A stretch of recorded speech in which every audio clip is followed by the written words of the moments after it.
sa ating otoridad ang iba pang kapwa-akusado ni Quiboloy. Sana ay pakinggan nila ang kanilang konsyensya at isiwalat na ang buong katotohanan at ang lahat ng kanilang nalalaman. I urge the Department of Justice to extend all necessary legal assistance to any co-accused or any other person willing to cooperate towards attaining justice for the many women, child, labor, and other victims of Quiboloy's crimes throughout the years.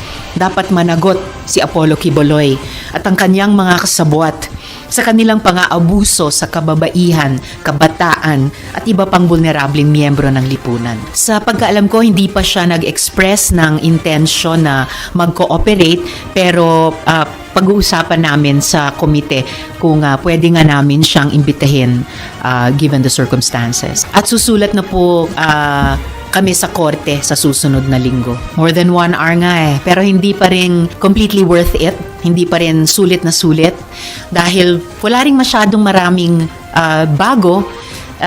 May ilan na mga kapirasong sinusubukan pa naming i-follow up in open hearing. Looks like no more executive session with Alice Go or Go Hopping. Yun yung bahagi sa mga kapirasong ilang mga bago na yung ibang kapiraso no naririnig namin dati.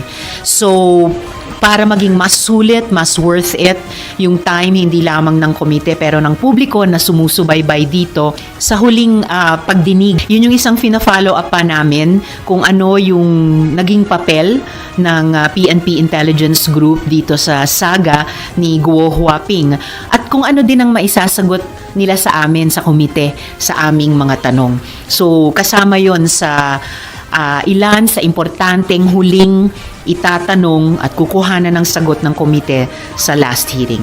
We're looking into their possible liability or otherwise yung kabuuang naging papel nila dito sa aming investigasyon laban sa Pogo at pati na yung ano ba ang papel ni Guo Huaping sa lahat ng ito. Mas inaasahan ko pa at iniintay at pagbabatayan ng mas conclusive yung complete report ng Bureau of Immigration na sinabi ni OIC